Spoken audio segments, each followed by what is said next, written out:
Amados e amadas, todo com a paz do Senhor Jesus, pastor Stanek, pregador do mato. Tem mais uma exposição bíblica dessa vez. Primeiro livro do profeta Samuel, capítulo 9. Primeiro livro do profeta Samuel, capítulo 9. Estamos fazendo a exposição aí dos textos básicos da nossa lição, das nossas lições de domingo no estudo bíblico. Então nós já estamos em 1 Samuel, capítulo 9. Peço você que chegou aí agora, se inscreva no nosso canal, dá o seu joinha, compartilhe e nos ajuda a glorificar o nome do Senhor, nosso Deus. Profeta Samuel, capítulo 9. Livro de Samuel, primeiro livro de Samuel, capítulo 9. Mais profeta e juiz do Senhor. Capítulo 9, vamos ver o que a palavra do Senhor vem nos apresentar nesse capítulo tão importante de uma narrativa bíblica que ficou para nós. A Bíblia diz que tudo que está escrito ficou para nós para exemplo.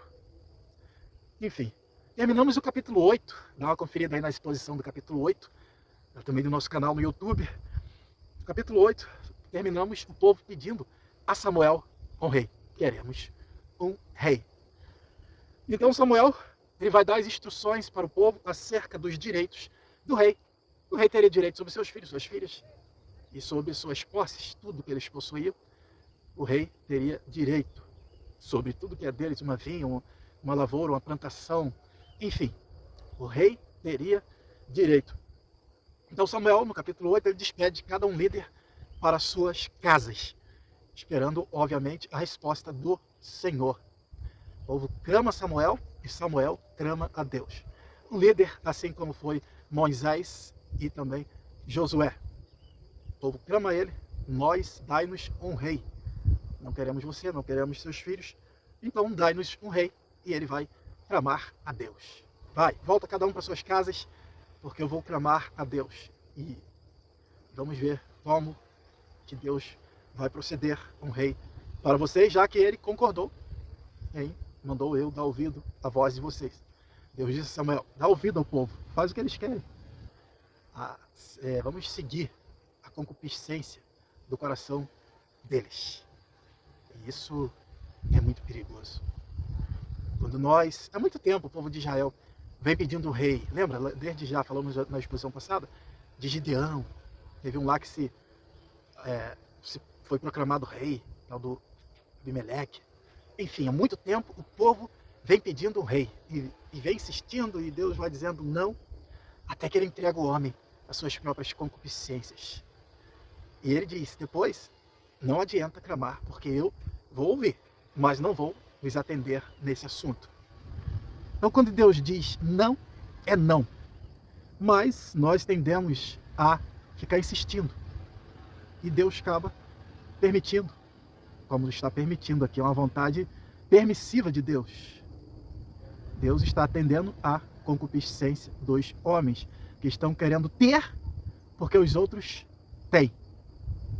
Então eles estão querendo ter porque as outras nações têm. Não queremos um profeta que fica orando enquanto a gente está guerreando. Não, a gente quer um rei que sai diante de nós com a espada. E estava acontecendo algo ali. Havia uma cidade de Israel que estava sitiada pelos inimigos. E no capítulo 12, Samuel cita isso como uma das causas deles terem pedido um rei.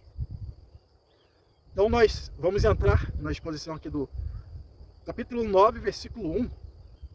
Vamos entrar numa narrativa, numa história muito interessante, como que Deus trabalha nas nossas vidas, como que nós planejamos a coisa e às vezes nós estamos executando um projeto de Deus. É muito interessante. Como que o coração do homem, ele planeja as coisas, mas a última palavra, a resposta certa, ela vem sempre do Senhor. Então Deus está escrevendo aqui uma história. É bom nós prestarmos atenção como que Deus escreve as nossas histórias, como que Deus guia os nossos pensamentos para combinar com as suas vontades, com o seu querer, para o seu efetuar. E havia um homem de Benjamim, cujo nome era Quis, filho de Abiel, filho de Zorar, filho de Becorate, filho de Afia, filho de um homem de Benjamim, homem poderoso. Poderoso aqui quer dizer rico, de muitas posses. O homem era poderoso. E aqui está se referindo ao pai de Saul. E este, versículo 2, e este tinha um filho cujo nome era Saul, moço tão belo que entre os filhos de Israel não havia outro mais belo do que ele, desde os ombros para cima, sobressaía todo o povo. Bitelão, bonitão, segundo as concupiscências do povo. Era o que eles queriam e era o que Deus estava dando.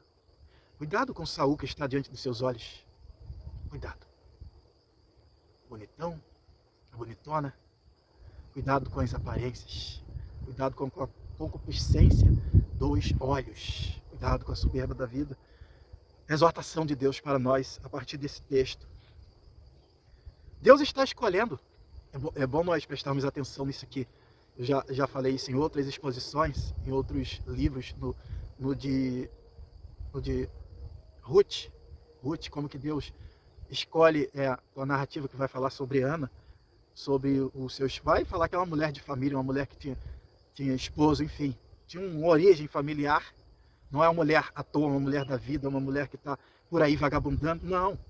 E aquela outra, mulher de Lapidote, aquela profetisa, mulher de Lapidote.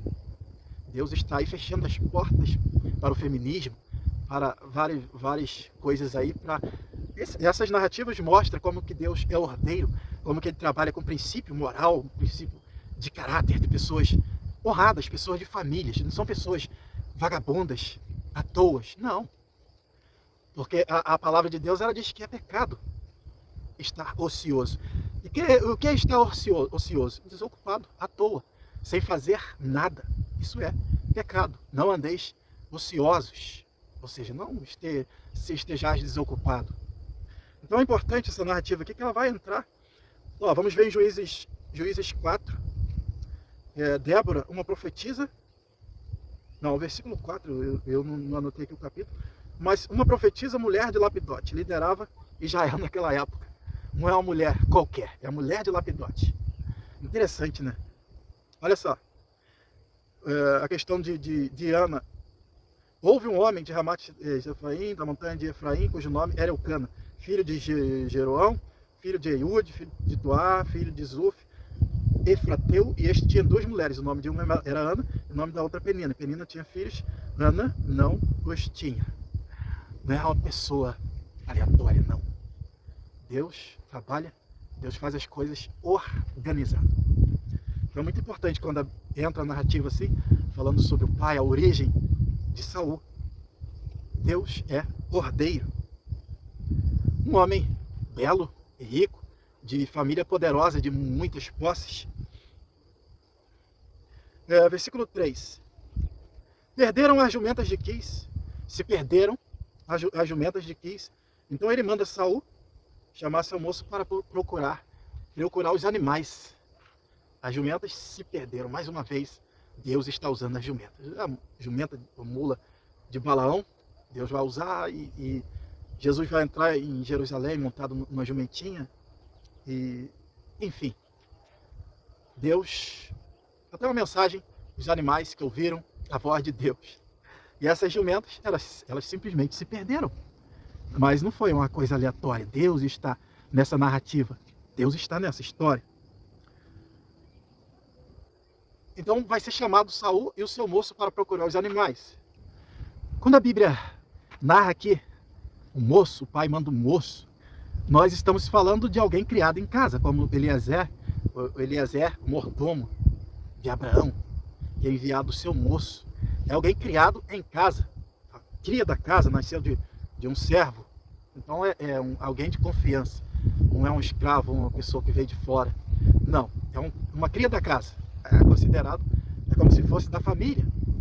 Então esse moço, de consideração do pai de Saul, ele é enviado para ajudar a Saul procurar esses animais. Interessante que Saul, ele vai sair, mas não para andar à toa, aleatoriamente, não.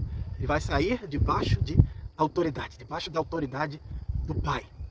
Isso é muito importante. É estarmos debaixo de autoridade. Um homem debaixo de autoridade do pai, ele está também com a proteção de Deus. Eu digo, um homem de Deus, uma mulher de Deus, porque Deus é ordeiro. E toda a palavra de Deus diz, sujeitai-vos às autoridades. Desobedecer pai e mãe é pecado. A Bíblia ordena os filhos a obedecer os pais no Senhor. Então, desobedecer é pecado. E Saul aqui vai sair debaixo da autoridade. Não sai aleatoriamente, não é um vagabundo andando. Não. Ele sai debaixo de autoridade dos seus pais. E, amados, jumentos. Quem tinha uma jumenta, pelo menos houve época em Israel, não sei se essa, que quem tinha uma jumenta, até na época do Senhor Jesus, ele entrou no templo, ou melhor, ele entrou em Jerusalém montado numa jumenta. Então quem tinha uma jumenta, em certa época em Israel, naquelas épocas, era como uma pessoa que tem hoje um carro zero. É um carro novo, 0 quilômetro. Era um animal muito, muito valioso. Vamos ver aqui em Juízes 5, 10. Vós que cavalgais sobre jumentas brancas, que vos assenteis em juízo, e andais pelo caminho, falai disto. Então, era animal que carregava autoridade. Quem tinha um animal desse era rico. Carregava os homens da lei, juízes. Quando se viu os homens, o rei, os príncipes, os oficiais, montados em jumentas brancas, ou o que seja, era um sinal de paz. Agora, quando os homens vinham a cavalo, aí era guerra na certa, era sinal de rumores de guerra. Mas era um animal muito valioso na época. Quem tinha uma jumenta tinha um carro zero, e hoje é um animal de muito valor. Vamos ver em Saul, um filho obediente. O pai manda, e ele vai. E manda um bom servo, uma pessoa idônea, preparada, obediente, um servo fiel. O pai de Saul não ia mandar qualquer um com seu filho. Um nobre, uma pessoa rico. Então ele não ia mandar qualquer um. Ele escolheu esse servo e mandou. E esses animais, amados, se você perde um cavalo, outro dia um menino perdeu um cavalo aqui, não sei se você está vendo aí atrás aquele morro, aqui tem uma montanha bem alta, olha lá. Tem uma montanha bem alta aqui atrás, e os meninos subiram esse morro, eles levaram quase o dia todo procurando os cavalos, conseguiram encontrar, mas o bicho vai longe, o bicho atravessa cidades. Imagina, eles levaram mantimentos, vamos ver no texto aqui para frente, que eles levaram alforge com mantimento. Olha só, quantos dias esses animais ficaram perdidos, vamos ver no versículo 20, no versículo 20. E quanto às jumentas que há 3 dias se perderam, no caso é Samuel falando com Saul, a jumenta já havia sido perdida 3 dias. Então era uma missão difícil procurar os animais perdidos. Teria que levar mantimento e sair provisão para o caminho, perguntar dinheiro, talvez para hospedagem, porque o bicho anda, ele atravessa cidades, ele vai andando e comendo. Enfim. Ainda mais se é um animal que veio de uma cidade, foi comprado, ele costuma voltar para o antigo dono, para o seu antigo dono. Ele pega a pista e volta. Versículo 4. Nos mostra o quanto eles andaram atrás desses animais. Eles passam em um lugar, passam em outro, e nada, pergunta, e nada dos animais.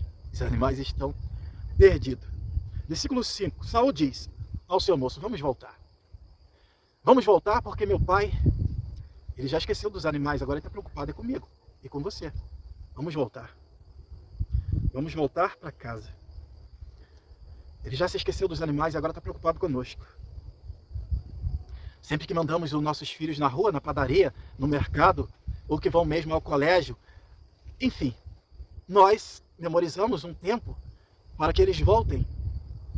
E Saul, certamente, o tempo que papai memorizou para a gente voltar já terminou. Então agora ele vai se preocupar conosco e não mais com os animais. Vamos voltar. Esquece essas jumentas. Vamos voltar para tirar a agonia, a aflição de meu pai.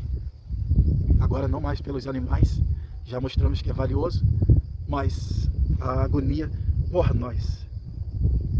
Aí do versículo 6 ao 9, o moço entra na narrativa da história. Esse moço aqui é muito importante. Deus vai usar ele assim como foi o moço. É que eu fico muito focado nesses moços. O moço de Naamã, você lembra? Os companheiros que estavam com Naamã, mas teve um que falou assim, meu senhor, se o profeta te pedisse alguma coisa difícil, Aí Naamã, ele, é mesmo, pediu uma coisa tão fácil, dar 7 mergulhos no rio, não tem ninguém aqui para zombar de mim. Não tem ninguém vendo. Pediu uma coisa tão simples. Agora se tá todo Israel, todo mundo lá para zombar, nós no rio que ninguém toma banho. Vamos lá, vamos dar esses 7 mergulhos. E esse moço, ele entra justamente, ele entra assim, do versículo 6 ao 9. Nessa cidade tem um vidente. E o que ele fala é, como diz no nosso linguajar, é batata. Falou, cumpriu. Interessante como Samuel, líder de todo Israel, e nem todo Israel o conhecia. Se fosse hoje, pelo menos por foto, por vídeo, nós conheceríamos, mas na época não tinha a tecnologia. Então, de rosto assim, eles não conheciam a Samuel. Então Saul diz para o seu moço: rapaz, como que nós vamos fazer? Eu não tenho, nossa provisão já se foi, não tem presente para dar ao profeta. Na época existia essa questão de honrar o homem de Deus, todo mundo que ia lá levava um presente para o profeta. Talvez ele vivesse disso. Então eles levavam um presente para o profeta. Mas aí então o moço de Saul diz: rapaz, eu tenho aqui ainda uma prata para o vidente, ainda tem aqui um restinho de prata aqui para a gente poder dar para ele. Versículo 10. Tudo bem, então vamos ao homem de Deus. Olha Deus na história. Vai lembrar aquela narrativa dos 4 leprosos? Como que Deus controla, tem um domínio sobre a mente humana. Como que Deus trabalha para que a última palavra seja dele. A gente não tem noção do domínio que Deus tem sobre as nossas vidas. Enfim. Versículo 11 ao 14. Então eles vão, encontram algumas moças. Interessante que isso aqui está falando de um povo decente, porque essas moças estavam descendo a um poço para poder tirar água. Não, as moças decentes de família estão tirando água para levar para suas famílias. E é muito importante essas narrativas próximo de um poço, onde era praticamente as praças da cidade, onde se conversava, se discutia, se tinha as novidades a partir do poço, um contava para o outro e voltava-se de lá com as novidades. Devia ser muito importante, muito bom. E, enfim, mulher gosta de uma fofoca, né? De uma novidade. Enfim, imagina como seria as mulheres tirando água de um poço. Hoje em dia tudo que é um pouquinho, 5 quilos, 2 quilos. Isso é serviço de homem, isso é serviço de mulher não. A sensibilidade que a Bíblia diz da mulher não é no corpo físico, não, é na emoção. Vaso mais fraco não é no corpo físico. Tem mulher que bate no marido, tem mulher que tem mais força que um homem, é nas emoções, porque a mulher é 100% emoção. Você vai ver a virtude da mulher na Bíblia, trabalho. A mulher de Provérbios 31, nós vamos ver Raquel tirando água do poço para dar aos animais. Rebeca veio antes de Raquel, né? Isso. Rebeca tirando água, o moço pensou: aquela que vem aí tirar água e disser: darei a ti os teus camelos. Mulher virtuosa. Em média, o camelo bebe de 80 a 100 litros de água. Imagina quanto de água que aquela mulher puxou com uma caçambinha. Eram 10 camelos, mais um homem. Então, de 80 a 100 litros de água por cada camelo. Faz as contas aí. Quantos litros de água essa mulher puxou na caçamba? Não sei como era, mas eu já puxei muita água. Depois tinha uma bomba manual que a gente ia batendo, a água ia subindo. Mas são moças que, virtuosas, estão indo tirar água e certamente passa por aquele bonitão, ficam encantadas, aquele jovem belo e rico, e querem dar toda a atenção e dão toda a atenção para ele.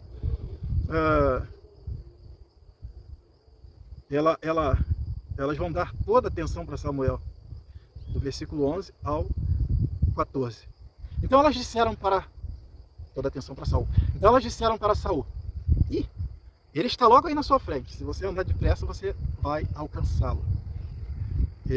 Apresse que vocês alcançam ele. Ele está indo a abençoar o sacrifício. Versículo 14. Versículo 14. Eles estão procurando por Samuel e Samuel está procurando por Saul. Interessante? Um procurando o outro. Samuel está procurando por Saul. Versículo 15 e 16. Porque o Senhor revelara isto aos ouvidos de Samuel, um dia antes que Saul viesse, dizendo: amanhã, a estas horas, te enviarei um homem da terra de Benjamim, o qual ungirá por capitão sobre o meu povo, de Israel. E ele livrará o meu povo da mão dos filisteus, porque tenho olhado para o meu povo, porque o seu clamor chegou a mim. Então os filisteus ainda continuam metendo terror em Israel, embora terminamos o capítulo 8 dizendo que a mão do Senhor era contra os filisteus, e em todos os dias de Samuel eles não atacaram a Israel. Então versículo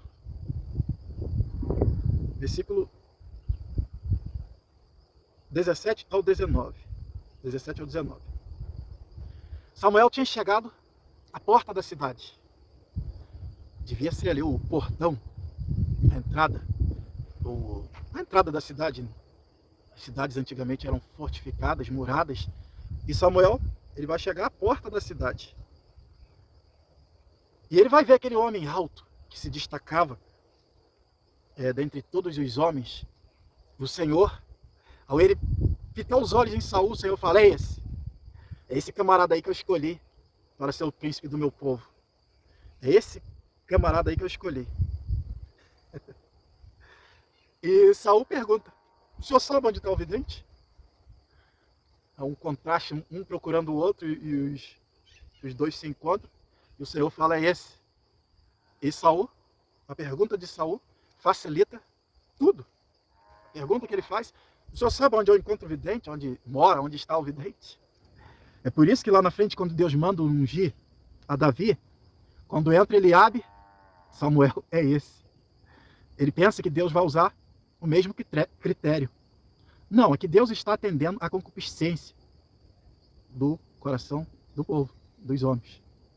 Mas lá Deus vai escolher um ungido segundo o seu coração. Um homem, Davi, um homem segundo o coração de Deus. Aí já é o menorzinho, o menor da casa. Já é o raquítico, é o Davizinho. Aquele que não serve nem para o exército, lá, cuidando das ovelhas. É esse. Então lá é uma situação totalmente diferente. E Samuel pensa que seria o mesmo critério.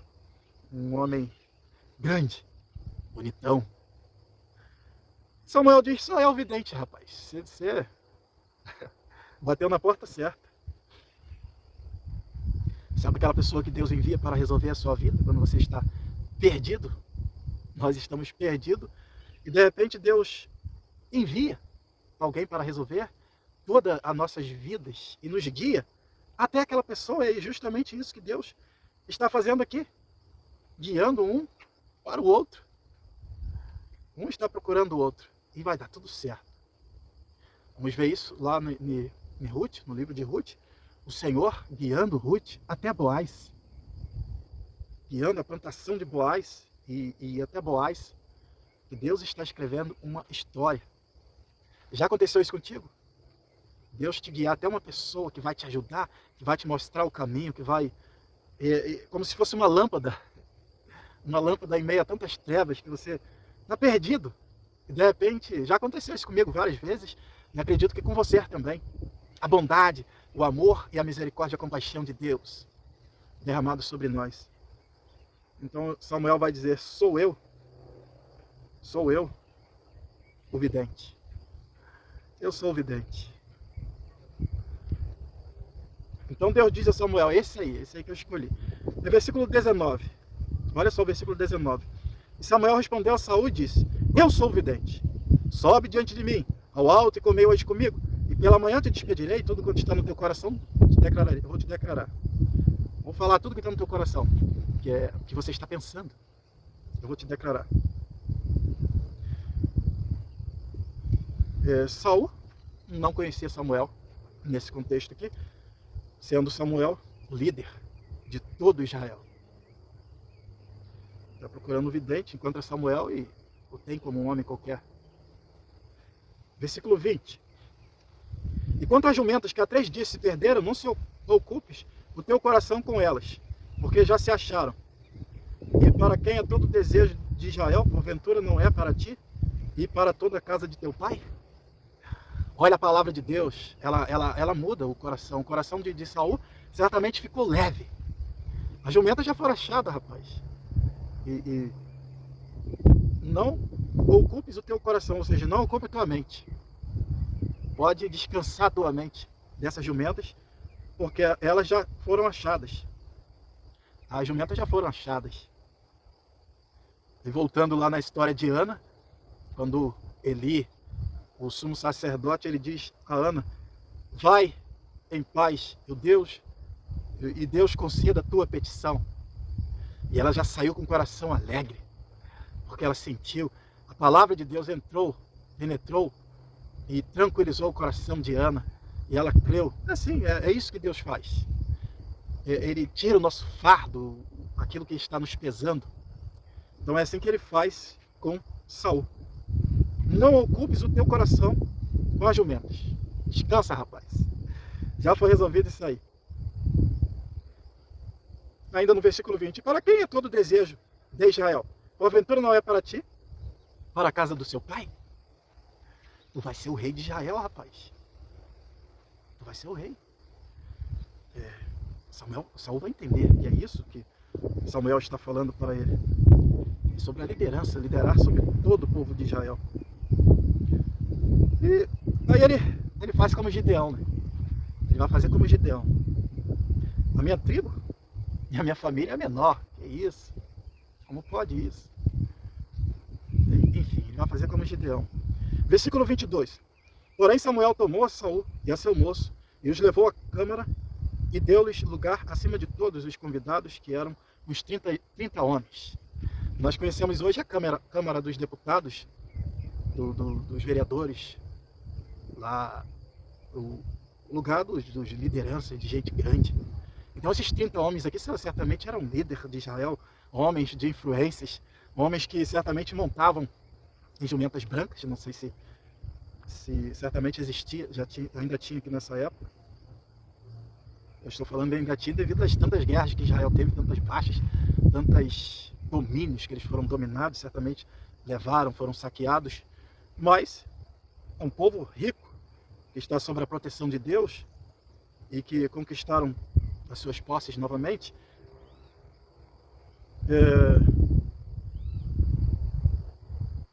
Porém, versículo 22, porém Samuel tomou a Saul e ao seu moço e os levou à câmara e deu-lhes lugar acima de todos os convidados, que eram uns 30 homens. Samuel já queria mostrar: esse camarada é maior do que vocês, do que nós todos. O rei, o futuro rei de Israel. Não precisava nem falar, só em colocar acima deles, no lugar de honra. Enfim, ele já estava dizendo, e os burburinhos, os comentários, certamente: será que é esse? Outro dizia: é ele mesmo. Tenho dúvida. Quem seria honrado assim, se não fosse o nosso futuro rei? Olha o tamanho do homem. Certamente bem vestido, um pai rico. Enfim, a gente vai tentando acompanhar a história. Versículo 23 e 24. Então disse Samuel ao cozinheiro: dá aqui a porção que te dei. E que te disse: põe-na à parte contigo. Levantou, pois, o cozinheiro a espada com a que havia nela e pôs diante de Saul. E disse Samuel: eis o que foi reservado está diante de ti, come. Porque se guardou para ti, para esta ocasião, dizendo eu: tenho convidado o povo. Assim comeu Saul aquele dia com Samuel. Uma porção diferente. Devia ser uma coxa de algum animal. Eu não sei que animal era esse, mas era uma coxa de um animal. Era uma porção diferenciada, separada. Cozinheiro: ó, rapaz, cuidado com isso aqui. Isso aqui você tem que preparar no luxo. Isso aqui é de um convidado especial. Não sei se Samuel falou do futuro rei de Israel. Não sei. Enfim, estava tudo no projeto de Deus. Deus revelou a Samuel que havia um rapaz. Enfim.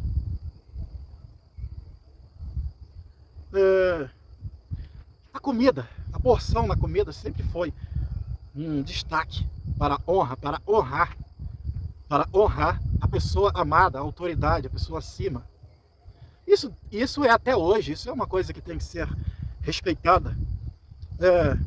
Olha só o que está escrito aqui em Gênesis 43, 34. Então eles serviram da comida da mesa de José, e a porção de Benjamim era 5 vezes maior do que a dos outros. E eles festejaram e beberam à vontade. A porção de Benjamim era maior, por quê? Era o irmão de José, e José estava botando acima de todos, honrando acima de todos, porque era o mais querido.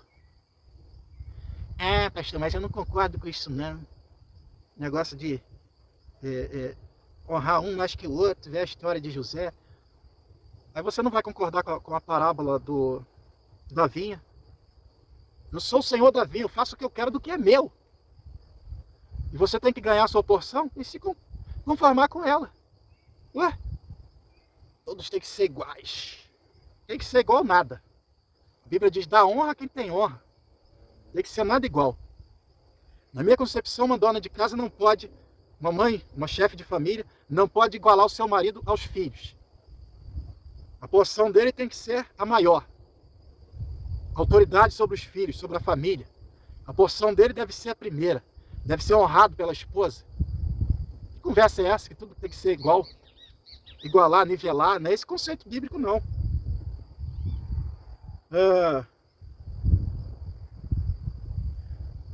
Mas a Ana dava porção dupla, porque amava. Ela era a primeira esposa. Era honrada. Era a esposa que ele amava, que ele diferenciava na alimentação. É isso aí. Nós temos essas duas narrativas aqui, a questão de Benjamim e Ana. Então é desonroso uma mulher tratar o marido igual trata os filhos. Porção igualar o marido com os filhos. Cadê a honra? Cadê a autoridade? Bom, dois, no caso, um pedaço de carne para cada filho e 2 para o marido. Isso é honra, é autoridade. A porção do marido deve ser aquela primeira parte. Eu creio que Deus se agrada disso. Eu tenho certeza que dá honra a quem tem honra. Ou você vai desonrar o seu marido, o provedor do seu lar? Não. Não iguala seu marido com os filhos, não. Isso é feio. Às vezes ele nem reclama, coitado. Mas dá uma olhada aí nesse conceito aí.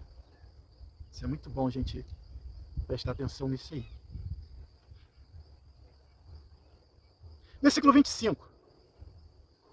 Eles vão comer aquela comida, aquela porção deliciosa. E no versículo 25 eles vão desceram do alto da cidade. Mas Samuel, ele vai falar com Saul. Então desceram do alto para a cidade e falou com Saul do eirado. Então Samuel está dando instruções para Saul. Aqui certamente está só os dois. Eirado. O que é eirado? A gente fizemos uma pesquisa. Seria uma terraço ou cobertura. As casas em Israel, praticamente todas, eram construídas com esse terraço. As pessoas, geralmente o casal ficava lá em cima. Enfim, as casas em Israel tinham essa cobertura aí. Vamos ver em alguns textos aqui, ó. Ela, porém, os tinha levado para o terraço. Em outra tradução fala eirado. Os tinha levado para o terraço e os escondidos sobre os talos de linho que havia arrumado. Josué 2, 6. Quando Raabe esconde os espias em um desses terraços de uma das casas em Israel. Então, certamente, Saul vai ser orientado por Samuel. Samuel vai dar instruções para ele. Versículo 26. Samuel vai acordar Saul de manhãzinha, talvez umas 5 da manhã, que é antes de o sol sair. Levanta, meu filho. Vou te despedir. Levanta, eu vou te despedir. Chegou a hora de você ir embora, voltar para a sua casa, voltar para a sua família, voltar para os seus pais. Chegou a hora, levanta. bem de manhã, antes do sol sair, devia ser umas 5 e pouco da manhã. Versículo 27. E descendo eles para a extremidade da cidade, Samuel disse a Saul: diz ao moço que passa diante de nós. E o moço, vai na frente, meu camarada, vai na frente que a gente já vai. Samuel vai fazer uma coisa ali que certamente ele nunca tinha feito. E ele certamente estava preocupado: como que eu vou fazer isso? Como que eu vou derramar o azeite na cabeça desse gigante? Como eu vou mandar ele ajoelhar? Como é que vai ser isso? Ele diz para o moço: vai na frente. Vai na frente que a gente já está indo. Vai na frente, moço. Tu, porém, Saul, espera e te farei ouvir a palavra do Senhor. Então certamente, Samuel, vamos ver no capítulo 10, Samuel derramando o azeite sobre a cabeça de Saul e ungindo como rei. Primeiro, rei de Israel. Segundo, a concupiscência. Tem gente que fala concupiscência. Não. É concupiscência dos olhos dos homens. É o que eles viram em outras nações. E eles quiseram para eles. Aquilo que você não tem, mas você quer ter, porque os outros têm. Nós queremos um rei, porque as outras nações têm. Eles rejeitaram um rei espiritual, queriam um rei físico. Eles queriam, porque os outros tinham. Isso é muito perigoso. Para fechar, vamos ver. Raquel queria filhos, não porque ela não tinha, mas porque a irmã dela tinha, porque Lia tinha. E por inveja ela queria filhos. Então é muito perigoso a gente querer ter as coisas porque os outros têm, por inveja. Algo que você não estava nem pensando. Um carro, uma casa, uma roupa. Mas aí você viu nos outros. E aquilo ali passou a ser uma necessidade. Eu quero. E tem mulher que faz como Raquel. Perturba o marido. Me dá filho, senão eu morro. Tem mulher que sabe que o marido dela ganha, não dá para competir com Penina. Não dá para ela competir com Penina, não. Eu vou entrar nesse ponto mais para frente. Não dá para competir com as outras. Mas ela quer porque os outros têm. A partir da concupiscência dos olhos. Viu na casa do outro e quer. Porque ficou com inveja. E coitado do marido. Me dá filhos, senão eu morro. Por acaso eu estou no lugar de Deus? Mas Raquel, ela se conscientizou e foi orar. Ela ainda tentou alguns meios. A tal das mandráculas. A Eva que se acreditava que fazia o ventre frutificar. Mandrângulas, esqueci o nome do troço. Ela ainda tentou alguns meios, mas quando viu que não tinha jeito, ela foi orar. Nesse ponto, Ana é o nosso exemplo a ser seguido. Porque vários anos ela desce a Siló com seu marido e com a sua rival. E durante todos esses anos, ela pedia filha a Deus não porque ela tinha inveja de Penina como Raquel. Ela não queria ter porque a outra tinha. Ela queria ter porque ela não tinha. E durante alguns anos ela desce. E a Bíblia diz que ela volta. Ela é perturbada, ela é zombada pela outra. Mas certamente ela faz aquela mesma oração lá, em Siló. E ela volta consolada pelo Senhor. Até que vem um próximo ano. E o próximo ano ela é consolada. Até que Deus abre sua madre e atende o seu clamor. Então muita gente quer ter o que os outros têm. Por causa da concupiscência dos olhos. E Deus, muitas das vezes aparece o Saul, bonitão. Aquilo que você estava querendo. E Deus sabe que aquilo ali pode te afundar. Como ele falou, vocês estão pedindo o rei, eu vou dar. Vai proceder assim, assim, assim. E quando acontecer, vocês não me clamam, porque eu não vou atender. Então nós temos que ter muito cuidado em ficar insistindo com Deus naquilo que Ele já disse. Não. Não. Deus disse não. Não. Se Ele quiser te dar, os dias, o tempo vai passando, e do nada Ele te dá. Vamos fazer como Ana. Senhor, seja feita a tua vontade, me dá a tua graça. Se o Senhor não vai me dar o que eu estou pedindo, me dá graça. O que Deus fez com Ana, agora ficar insistindo. Me dá, me dá, me dá, me dá, me dá, me dá, me dá, me dá. O bonitão vai aparecer aí. Um emprego que pode te afundar. Um jovem para você casar que pode te afundar, uma moça. Cuidado. Com o pedido, a partir da concupiscência dos olhos, porque Deus conhece o nosso coração. Que Deus os abençoe, que Deus tenha misericórdia de nós. Até a próxima exposição, se Deus quiser. Aquele abraço.